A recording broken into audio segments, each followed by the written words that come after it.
こんにちは。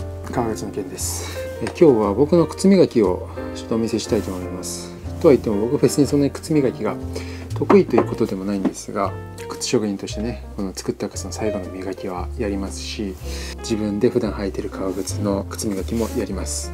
なのですごく何かこだわりがあるというほどでもないんですが、普段やってる僕の靴磨きを撮ってみようと思います。これが今日磨く靴と道具です。この靴は20年ぐらい前のシルバノラッタンジの靴をばらして木型を変えて新たに作り直した靴です。こんなやつ、これを磨いていきます。で、道具を簡単に紹介しますと、ブリフトアッシュのザ・クリームです。ワックス、ザ・ワックスでクリーナーとパピール、ソールオイル、あと曲げブラシとハンドラップ、ネル生地、適当な布、レザーグローブです。ということでやっていきます。普段は本当に靴磨き簡単にやるときはブラッシングのみとか、あとブラッシングしてクリーム塗ってブラッシングするだけとかもあるんですけど、ちょっと今日はいつもよりはしっかりめにやりたいと思います。なので靴も取りました。基本に忠実に、まずちょっとね、曲げブラシでホコリをねさっと払いまして、でこのクリーナーですね。クリーナーはやるやらない賛否両論あると思いますが、僕はやるときはやります。普段そんなにやらないんですが、汚れ落とししたいなと思ったらクリーナーは使ってます。適当な布に取って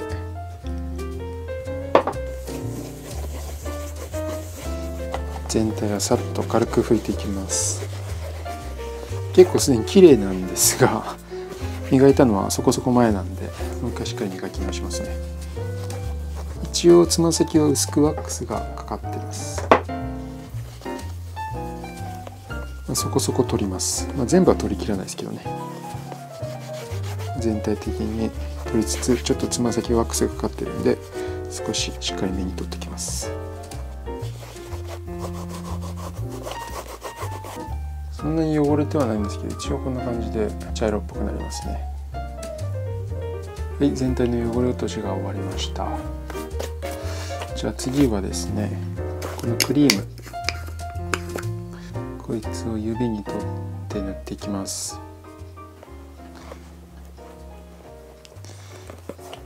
靴全体に薄く伸ばしていきますね。このブリフトアッシュのザ・クリームは結構ね、塗りやすいし、匂いもすごくいい感じなので気に入って使ってますね。本当にデリケートクリームみたいな感じなんですけど、一応これ乳化性クリームです。これ塗ると結構ツヤも出ていい感じです。で、今回はこれニュートラルですね。透明なクリームを塗ってます。というか僕は最近透明なクリームしかほとんど使ってないですね。こう経年変化の革の色抜けを待ってる状態です。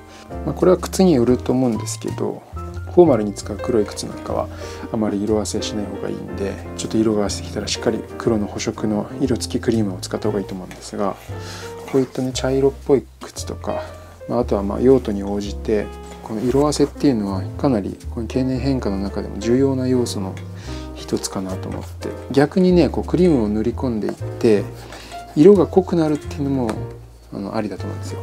なんですが、僕は結構最近は色合わせの方に重きを置いて色合わせを期待しているので、色付きのクリームはほとんど使ってません。よし、OK。じゃあ次はですね、ちょっと片っぽ乾いてるのでブラッシングです。曲げのブラシでブラッシングをしていきます。このブリフトアッシュのクリームかなり柔らかいんで、なんか僕的にはうまぎでいいかなっていう気がしてるんですが、これは単なる気持ちですね。気分です。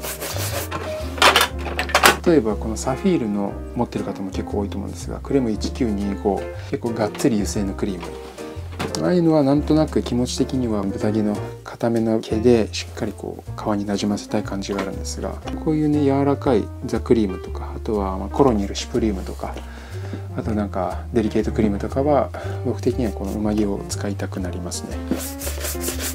ということでうまぎでブラッシングをします。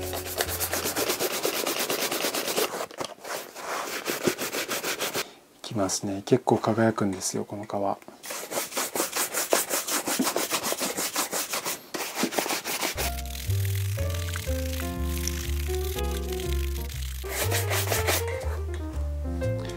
感じですね。でこれでクリームは OK です。でちょっとこう雰囲気出したい時とか色で補色したい場合は基本はこのクレム1925の色付きクリームを使ってブリフトラッシュでやった後に別で磨いたりします。じゃあ次はコバインキを塗ります。焼いてるうちにちょっとこんな感じで皮が毛羽立ってインクが取れちゃってるところがあるのでコバインキをさっと塗ります。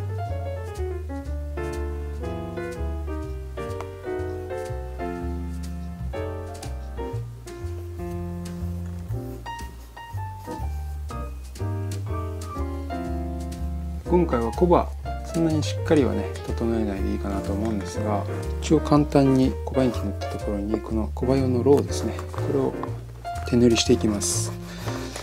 このコバにローをこすりつけていきます。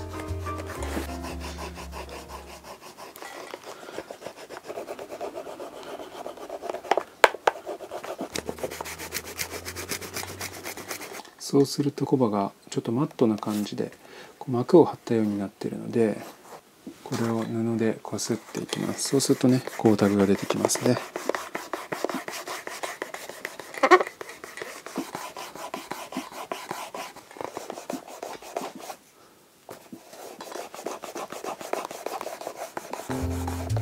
まあこれコバしっかり整えてやった方がより綺麗になるんですが、これでもそこそこいい感じにはなりますね。こんな感じです。じゃあ次はワックスをいきましょう。このワックス、これを手塗りしていきます。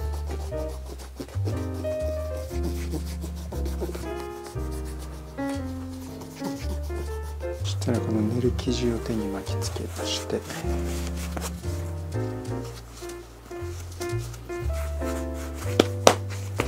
これハンドラップですね。靴磨き好きの方はおなじみだと思うんですが、これちょっと押すとここね水が出てくるんですよね。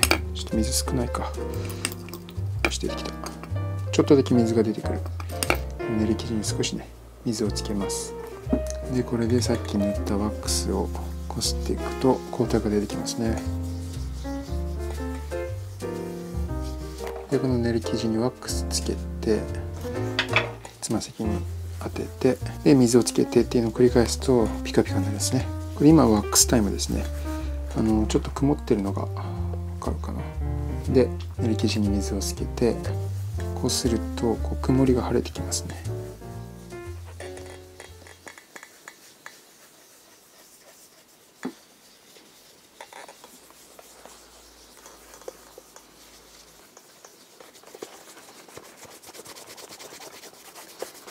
それなりに光沢が出たのでつま先はこんな感じで終わりです。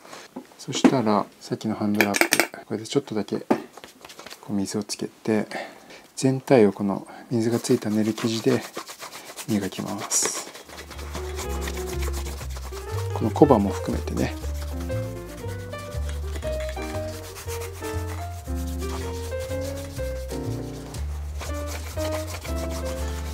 はい、こんな感じですね。ツヤツヤです。でまあこれで終わりでもいいんですが、僕はここでねこのペダックのレザーグローブが好きなんですよ。これこっちがモフモフになっててこっちが皮なんですけど、結構この皮のところにクリームを入れて磨いてあるんですね。もうすでにここが育ってます。でどっちも使うんですが、まずはこっちのふわふわの面で全体を軽くさらっと空拭きしますね。こんな感じ。でもこの辺になってくるともうね光沢の差ってあんまり分かんないかもしれないですけど、実際は結構ね変わってます。で最後こうひっくり返して皮の面でもう本当にこのシルバーナッタンジはよく光るので、もう全体的に光りすぎなくらい光っちゃいますが、こんな感じでこれで靴磨き的には OK なんですが、最後にソールのケアですね。レザーソールなのでこれ革なので、アッパーと同じようにソールのケアも簡単にねやります。ソールのケアはこれですね。タピーロレザーソールオイル、こいつを布に取ってソールに塗っていきます。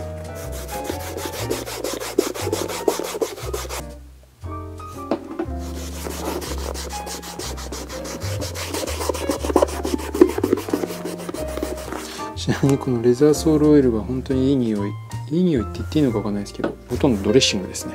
酢が入ってるのでなんか自家製ドレッシングみたいな、そんな匂いです。野菜が食べたくなりますね。ここはねあんまりやる意味はないですね。結局トップリフトこれ交換しちゃいますし、多少の減り防止としては効果あるかもしれないんですが、こっちはソールの柔軟性に影響があるのに対して、ここ全く柔軟性関係ないので今一応やってますけど、このヒールのトップリフトはほとんどやる必要はないかなとは思ってます。でこんな感じで塗ると、塗ってない時と比べてオイルが染み込んで黒っぽくなります。でこれをなんかつるっとした棒、これカッサ棒、マッサージする棒ですけど、これで何でもいいと思いますけど、例えばこういう瓶の底とかね、これでこすると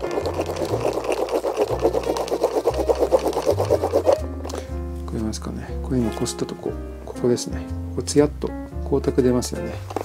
このレザーソールの繊維を押しつぶして耐摩耗性をアップしようっていうことです。こ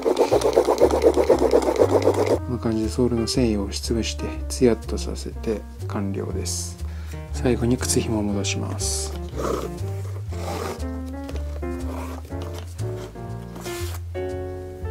はい、靴磨きが終わりました。はい、こんな感じになりました。ツヤツヤですね。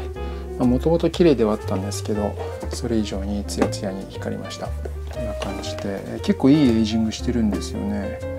これね、分かりますかね、若干つま先の色が薄くて、このシワのあたりが少し濃いみたいな理想的な感じで、このままねニュートラルのクリームで続けていきたいと思います。でソールもちゃんとケアしました。ちなみにこのソールはオークバークを使ってます。ツヤツヤですね。本当にシルバノラッタンジのこの革がね、本当にいい革で磨いてて楽しい靴です。結構回数も履いてるんで、この靴を作った時から比べると印象が変わってきて、エイジングが進んでるなという感じですね。このままかっこよくエイジングを進めていきます。ということで僕の靴磨きのちょっとしっかりめバージョンをご紹介しました。普段は本当にこんなにしっかりやらないですね。本当にザ・クリームになってブラッシングして終わりみたいなことが結構多いんですが、たまにやるとね、こうなんか心がリフレッシュする気がします。もしこの動画を見て靴磨きをねやったことがない方がいれば、本当にクリーム1個とブラシ1個でできるので、それだけでも結構変わるので、ぜひやってみてください。靴磨きはいろんなやり方あると思いますが、それぞれのやり方でぜひ楽しんでいただければと思います。革靴の件では靴作りとか靴磨きとか靴修理とか靴紹介とか革靴に関するいろんな情報を発信しますので、ぜひチャンネル登録の方をお願いします。あと高評価もお願いしますね。ということで本日の革靴の件でした。ではまた。ツヤツヤやんけ。